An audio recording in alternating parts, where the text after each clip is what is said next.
তুমি কি খেয়াল করেছো, মানুষ যখন তোমাকে প্রশংসা করে তুমি একটু বদলে যাও।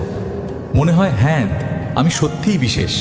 কিন্তু এই বিশেষত্ব ধীরে ধীরে তোমাকে অন্ধ করে দেয়, কারণ তুমি তখন নিজেকে মানুষের চোখে দেখতে শুরু করো, নিজের ভিতরে না। সনাতন দর্শন বলে আত্মা কখনো বড় বা ছোট হয় না, কিন্তু অহংকার মানুষকে ভুলিয়ে দেয় সে কে। কাল সেটাই তোমাকে ভেঙে দিতে পারে। ভগবান শ্রীকৃষ্ণ অর্জুনকে বলেছিলেন, যখন তুমি ফলের সাথে নিজেকে জুড়ে ফেলো তুমি পথ হারাও। প্রশংসা আসবে যাবে, কিন্তু আত্মা থাকবে স্থির। তুমি কি লক্ষ্য করেছো, যখন কেউ তোমাকে বড় বলে তুমি নিজের ভেতরের বিনয় হারিয়ে ফেলো, আর ধীরে ধীরে তুমি নিজের আসল পরিচয় ভুলে যাও। তুমি শরীর না, তুমি নাম না, তুমি খ্যাতি না, তুমি আত্মা। কিন্তু তুমি সেটাই ভুলে গেছো।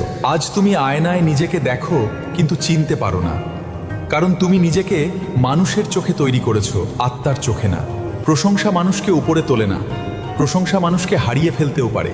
তাই আজ একটা জিনিস মনে রাখো, যখন কেউ তোমাকে বড় বলবে তুমি আরো ছোট হও নিজের ভিতরে, কারণ সত্যিকার শক্তি অহংকারে না, বিনয়ে। এখন তোমার কাছে প্রশ্ন, তুমি কি তোমার আসল তুমিকে চিনো, নাকি শুধু মানুষের তৈরি তোমাকে? যদি এই কথাগুলো তোমার ভিতর স্পর্শ করে তাহলে কমেন্ট করো, আমি নিজেকে চিনতে চাই। ভিডিওটি ভালো লাগলে লাইক করুন, আপনজনের কাছে শেয়ার করুন। এমন আধ্যাত্মিক কথা জানতে চিত্ত জাগরণ চ্যানেলটি সাবস্ক্রাইব